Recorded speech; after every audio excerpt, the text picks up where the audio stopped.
નમસ્કાર વિદ્યાર્થી મિત્રો, હું પંકજ રાવત સર સ્વાગત કરું છું આપ સર્વે વિદ્યાર્થી મિત્રોનું આપણા સામની ચેનલ પર। દોસ્તો, અહીં આપણે સોલ્વ કરી રહ્યા છીએ વર્ષ 2026ની બોર્ડ પરીક્ષા માટે ધોરણ 12નું ગાલા અસાઇનમેન્ટ, જ્યાં આજનો આ વિડીયો ખૂબ જ મહત્વપૂર્ણ સાબિત થવાનું છે, કારણ કે આજના આ વિડીયોની અંદર આપણે નામાના મૂળ તત્વો એટલે કે અકાઉન્ટ્સ વિષયના પેપર નંબર 1ના વિભાગ ડી નું વિગતવાર સોલ્યુશન સમજીશું। ફટાફટથી આપ સર્વે વિદ્યાર્થી મિત્રો આ વિડીયોને લાઈક અને શેર કરીને બને રહેજો વિડીયોમાં સુધી, જેથી કરીને અત્રે સમજાવેલા એક દાખલાનું મહત્વપૂર્ણ સોલ્યુશન એકદમ સરળ રીતે આપ સર્વે વિદ્યાર્થી મિત્રોને ખ્યાલ આવી શકે। આ સિવાય જો આપ શ્રી છો આપણી ચેનલ ઉપર નવા અને હજુ સુધી ચેનલ ઉપર નથી જોડાયા તો નીચે આવેલા લાલ કલરના સબસ્ક્રાઇબ બટનને દબાવીને ચેનલ ઉપર જોડી દેજો તથા બાજુમાં આવેલા બેલ આઇકનને કરી દેજો ઓલ પર સેટ, જેથી કરીને ભવિષ્યમાં આવનારા ધોરણ 12 સંબંધિત આવા જ મહત્વપૂર્ણ વિડીયોઝ સૌથી પહેલા દોસ્તો આપને જોવા મળતા રહે। ચાલો મિત્રો, વધુ વાર ન કરતા શરૂઆત કરીએ છીએ આપણા સૌથી પહેલા વિભાગીના દાખલાની, જે છે 37 નંબરનો। આપણને કીધું છે નીચેની માહિતી પરથી રાહુલ અને ગૌતમની ભાગીદારી પેઢીની પાઘડીની કિંમત છેલ્લા 5 વર્ષના ભારિત સરેરાશ નફાની 3 વર્ષની ખરીદીના આધારે નક્કી કરો। ખરીદીમાં હંમેશા કન્ફ્યુઝન થાય છે, માટે યાદ રાખજો ખરીદી શબ્દ જ્યાં વાપરેલો હોય એ આપણા ખરીદીના વર્ષોની સંખ્યા છે। અહીંયા ખરીદીના વર્ષોની સંખ્યા આપણને કેટલી આપેલી છે? 3 વર્ષ, અને જે 5 વર્ષ આપણને આપેલા છે તે અહીંયા આપેલા વર્ષોની સંખ્યા જે છે દર્શાવે છે। જરૂરી નથી કે ભારિત સરેરાશ નફો શોધો એવું હંમેશા શબ્દ વાપરીને આપણને પરીક્ષામાં આપવામાં આવે। તમારે યાદ રાખવાનું છે તમારો આપેલો નફો જો નિરંતર વધતો હોય અથવા તમારો નફો નિરંતર ઘટતો હોય તો ભારિત સરેરાશ નફાની પદ્ધતિનો ઉપયોગ કરવામાં આવે છે। ત્યાં ફક્ત સરેરાશ શોધો એવું કીધું હોય તો તમારે ચેક કરવાનું કે નફો સતત વધી રહ્યો છે, જો વધી રહ્યો છે અથવા જો ઘટી રહ્યો છે તો ભારિત સરેરાશ નફાની પદ્ધતિનો જે છે તે આપણે અહીંયા ઉપયોગ કરવો પડે છે। એ વાત તમારે બિલકુલ પણ ભૂલવાની નથી। હવે સૌથી પહેલામાં પહેલું શું કરીશું આપણે, તો જ્યારે પણ ભારિત સરેરાશ નફાની વાત આવે તો સૌથી પહેલું કામ આપણું છે કોષ્ટક નિર્માણ। આપણે સૌથી પહેલામાં પહેલા કોષ્ટકનું નિર્માણ જે છે તે અહીંયા કરી દઈશું।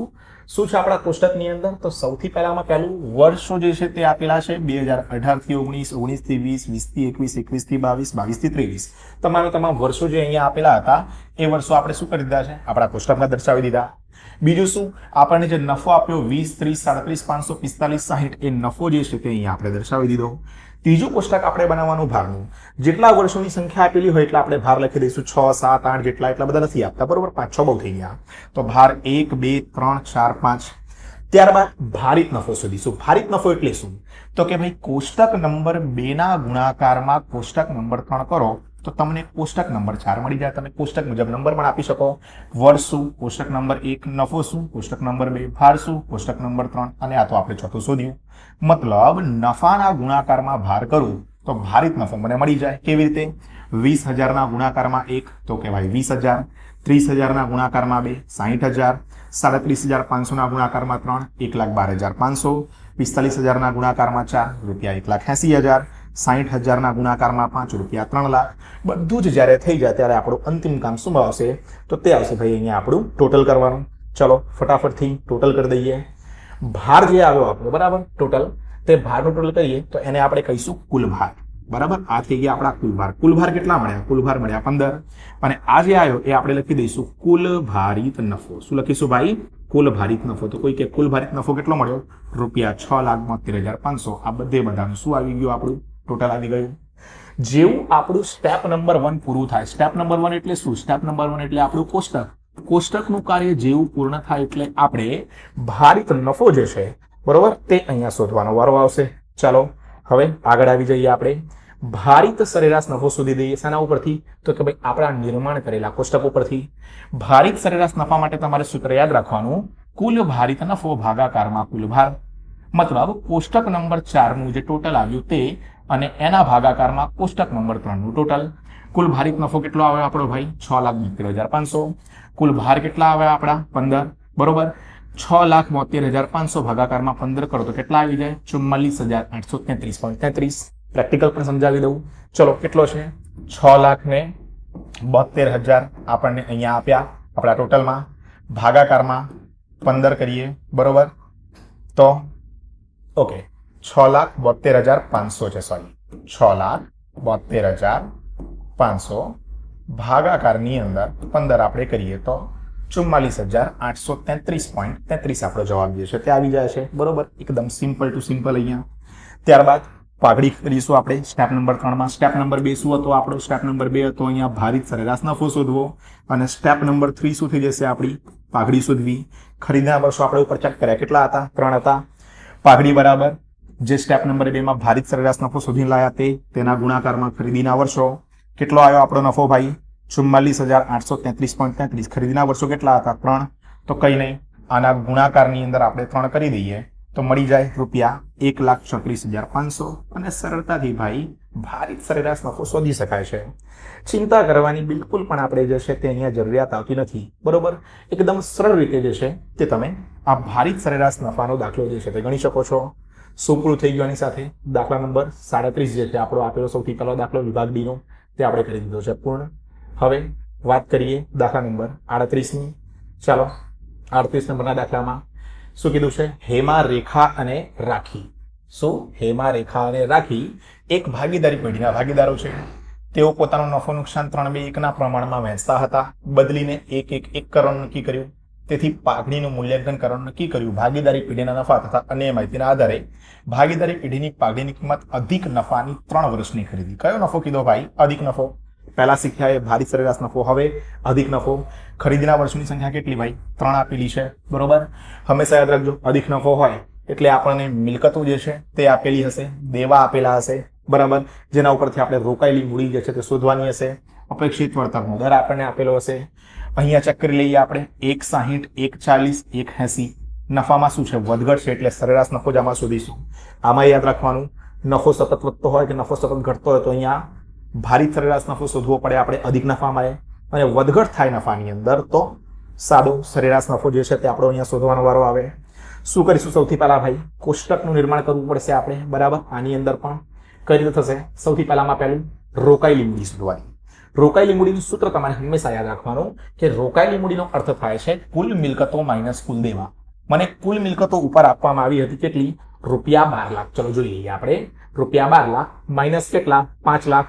તો મને જે રકમ અહીંયા મળશે તે શું મળશે? 7 લાખ. 7 લાખ શું આવી મારી? 7 લાખ ભાઈ અહીંયા આવી ગઈ મારી રોકાયેલી મૂડી. તો રોકાયેલી મૂડીની રકમ મારી આવી ગઈ 7 લાખ. કેવી રીતે આવી? ફરીથી સમજાવું છું. કુલ મિલકતો 12 લાખ માઇનસ કુલ દેવા કેટલા? 5 લાખ. 12 માઇનસ 5 કેટલા? 7 લાખ.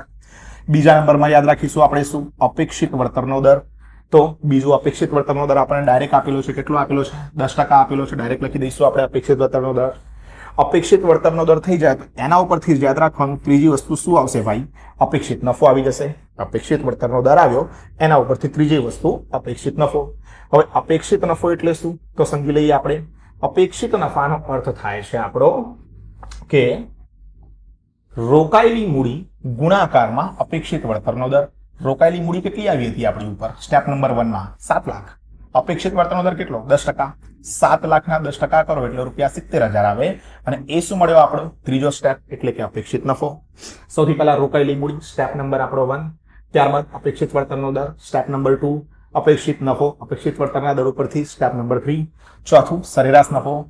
મેં કીધું અહીંયા જો સંખ્યામાં વધઘટ થતી હોત, બરોબર, તો જ આપણો સરેરાશ નફો લેવાનો. કાં તો સતત વધે નફો, કાં તો સતત ઘટે તો ભારિત આવે આમાં. ચલો આને પણ ફટાફટ આપણે ચેક કરી લઈએ ઉપર કોષ્ટકમાં. કેટલા હતા? 1,60,000. 1,60,000 વત્તા 1,40,000 3 લાખ. 3 લાખ વત્તા 1,80,000 એટલે 4,80,000 આપણે ટોટલ આવ્યું. તો અહીંયા કરીએ રૂપિયા 4,80,000 ભાગાકારમાં વર્ષોની સંખ્યા કેટલી? 1, 2, 3. 4,80,000 ભાગાકારમાં 3 કરીએ તો કેટલા આવે? 1,60,000. તો 1,60,000 શું થઈ ગયો આપણા માટે? સરેરાશ નફો. એકદમ સિમ્પલ. ઉપરના 3 નું ટોટલ 480 ભાગ્યા આપેલા વર્ષોની સંખ્યા 3 એટલે 1,60,000 શું મળ્યો? સરેરાશ નફો. આ શું હતો આપણો? સ્ટેપ નંબર 4 હતો. પાંચમું શોધીશું, જેના માટે આપણે આખો દાખલો કરીએ છીએ. શું? અધિક નફો. અધિક નફો એટલે શું? સ્ટેપ નંબર 4 માંથી તમારે સ્ટેપ નંબર 3 ને માઇનસ કરી દેવાનો. 4 માઇનસ 3, 4 શું છે? સરેરાશ નફો. કેટલો આવ્યો? 1,60,000 માઇનસ ઉપર કેટલો આવ્યો હતો આપણો નફો? 70,000 અપેક્ષિત. 1,60 માઇનસ 70 90,000. 90,000 શું મળ્યો ભાઈ? અધિક નફો. છેલ્લે શું આપેલું હતું આપણને? પાઘડી આપેલી હતી. કેટલા વર્ષની? 3 વર્ષની. પાઘડી બરાબર સ્ટેપ નંબર 5 એટલે અધિક નફો ગુણાકારમાં ખરીદીના વર્ષોની સંખ્યા. કેટલો આવ્યો? 90,000. અને ખરીદીના વર્ષોની સંખ્યા કેટલી હતી ભાઈ? 3. 9 તરી 27 એટલે 2,27,000 જે છે તે શું આવી જાય આપણી પાઘડી. બસ આટલું સિમ્પલ છે અધિક નફાની પદ્ધતિ. તો આ રીતે સરળતાથી જે છે તે આપણે દાખલા દોસ્તો જે છે તે અહીંયા સોલ્વ કરી શકીએ છીએ. અહીંયા દોસ્તો ખાસ જણાવી દઉં કે હજુ સુધી જો આપે કોઈ ટ્યુશન ક્લાસીસ નથી રખાવ્યું કે પછી પહેલેથી ટ્યુશન ક્લાસીસ રખાવેલું છે અને લાગે છે ભાઈ પસ્તાવાનો વારો આવ્યો છે હવે, તો બિલકુલ પણ ચિંતા ના કરો. માત્ર 50% ફીસ ધોરણની સાથે ડેક્સ એકેડમી ટ્યુશન ક્લાસીસમાં આપણા ક્લાસીસમાં સેકન્ડ ટર્મની એટલે કે દિવાળી પછીની 11-12 કોમર્સની બેચીસ શરૂ થઈ ગઈ છે. પસ્તાવાની બિલકુલ પણ જરૂર નથી. અમદાવાદથી છો, નવા વાડસથી છો કે એના આસપાસના વિસ્તારથી છો તો આજે જ 8866562578 નંબર પર સંપર્ક કરો. 7 દિવસના ફ્રી ડેમો લેક્ચર ભર્યા બાદ આગળ નિર્ણય તમારો છે કે ભણવું કે ના ભણવું. ચલો આગળ દોસ્તો ચર્ચા કરીએ નેક્સ્ટ દાખલાની. 38 પછી શું આવ્યા આપણે 29 નંબરનો દાખલો આવ્યા છીએ. તો 29 નંબરનો દાખલો 39 નંબરનો દાખલો શું છે? મનુ કંપની લિમિટેડ તારીખ 31/3/2023 અને તારીખ 31/3/2024 ના રોજ પૂરા થતા વર્ષના નીચે આપેલા નફા નુકસાનના પત્રકો પરથી તુલનાત્મક નફા નુકસાનનું પત્રક બનાવો. બરાબર, તુલનાત્મક પત્રક આપણે બનાવવાનું છે. કોઈ ચિંતા કરવા જેવી વસ્તુ નથી. ફટાફટ આપણે તુલનાત્મક પત્રક જે છે તેને બનાવી દઈએ. બરોબર, આ પ્રમાણે જે છે તુલનાત્મક પત્રકનું નિર્માણ થઈ જશે. ચાલો શું કરીશું આપણે ચેક કરી લઈએ ફટોફટ કઈ રીતે તુલનાત્મક પત્રકમાં આપણે અહીંયા ફોર્મેટ દર્શાવીશું. સૌથી પહેલામાં પહેલું વેચાણની ઉપજ, આને આપણે નંબર આપી દઈએ તો વધારે સારું થઈ જશે. વિગત એ આપણા માટે 1 નંબર, નોંધ નંબર એ આપણા માટે 2, 31/3/2023 માટે 3, 31/3/2024 માટે 4, વધારો ઘટાડો શું 5. વધારો ઘટાડો ટકામાં કાઢવો હોય તો એકદમ સિમ્પલ, તમારે 5મા નંબરના કોષ્ટકમાંથી 3જા નંબરનું કોષ્ટક ભાગાકાર કરવાનું અને ગુણાકારમાં 100 કરી દેવાનું એટલે તમને વધારો ઘટાડો મળી જશે. એટલે આ શું મળે 6 મળે. તો આપણે એવું લખી શકીએ 6 = 5/3 ગુણાકારમાં 100.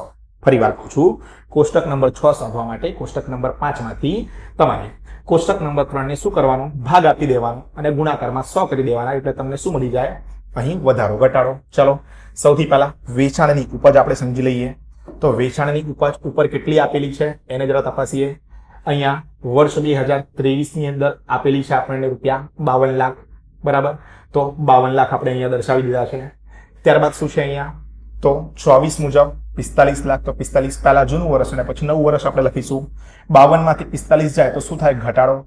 52 લાખમાંથી 45 લાખ જશે તો 7 લાખ રૂપિયા આવશે. હવે વધારો ઘટાડો ટકામાં કેવી રીતે શોધવો એ પણ તમને ફટાફટ શીખવાડી દઉં. ચલો જોઈ લો. 7 લાખ રૂપિયા 7 લાખ ભાગાકારમાં કેટલા 52 લાખ 1 2 3 4 5.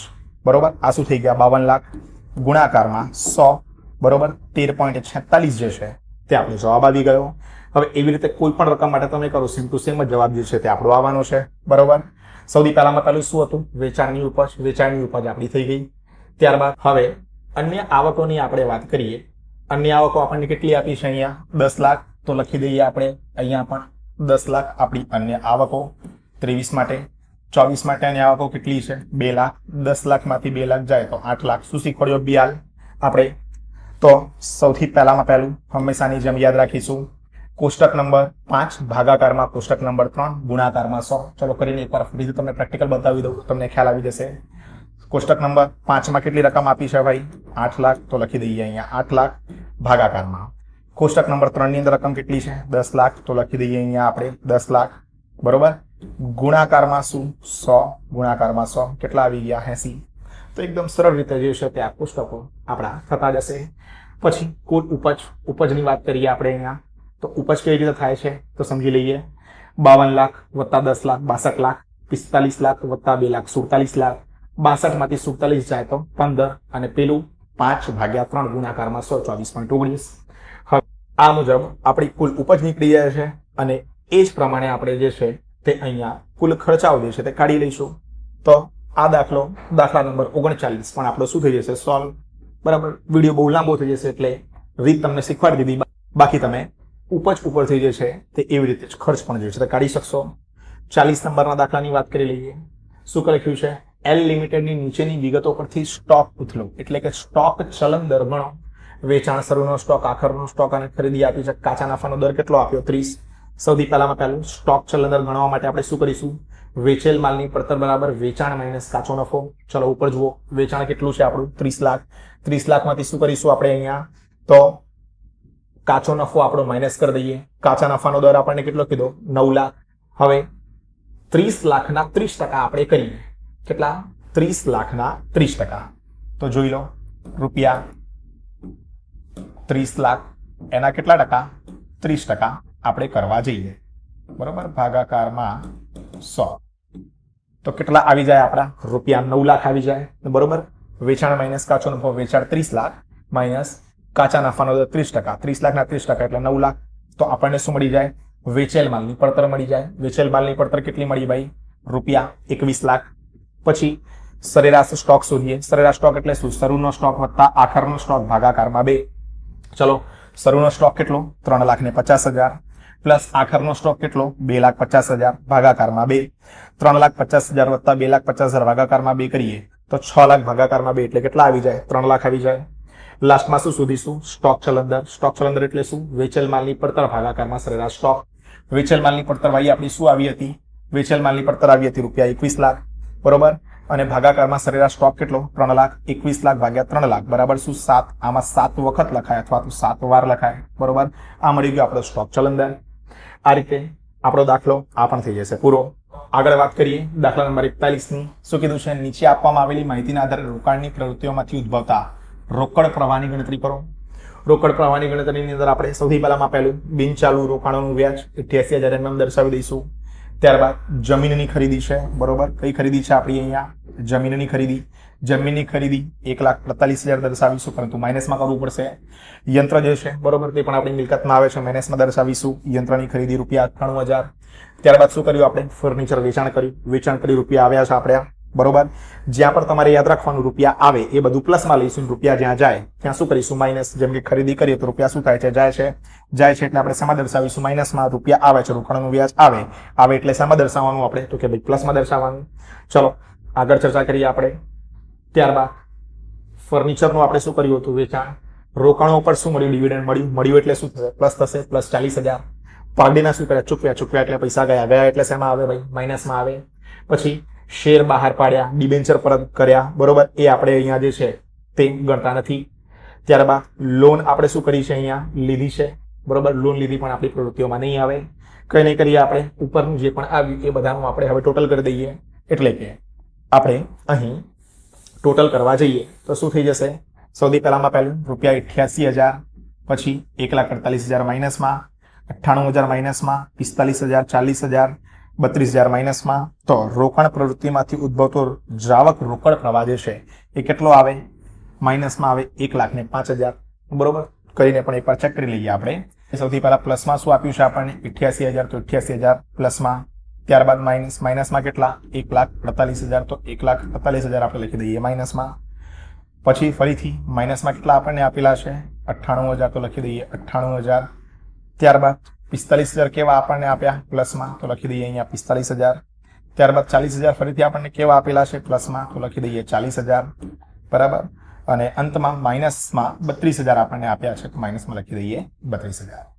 તો 1,05,000 શેમ આવી જશે? આપણા માઇનસમાં. અને આ રીતે આ દાખલો જે છે તે પણ આપણે શું થઈ જશે? અહીંયા પૂરો.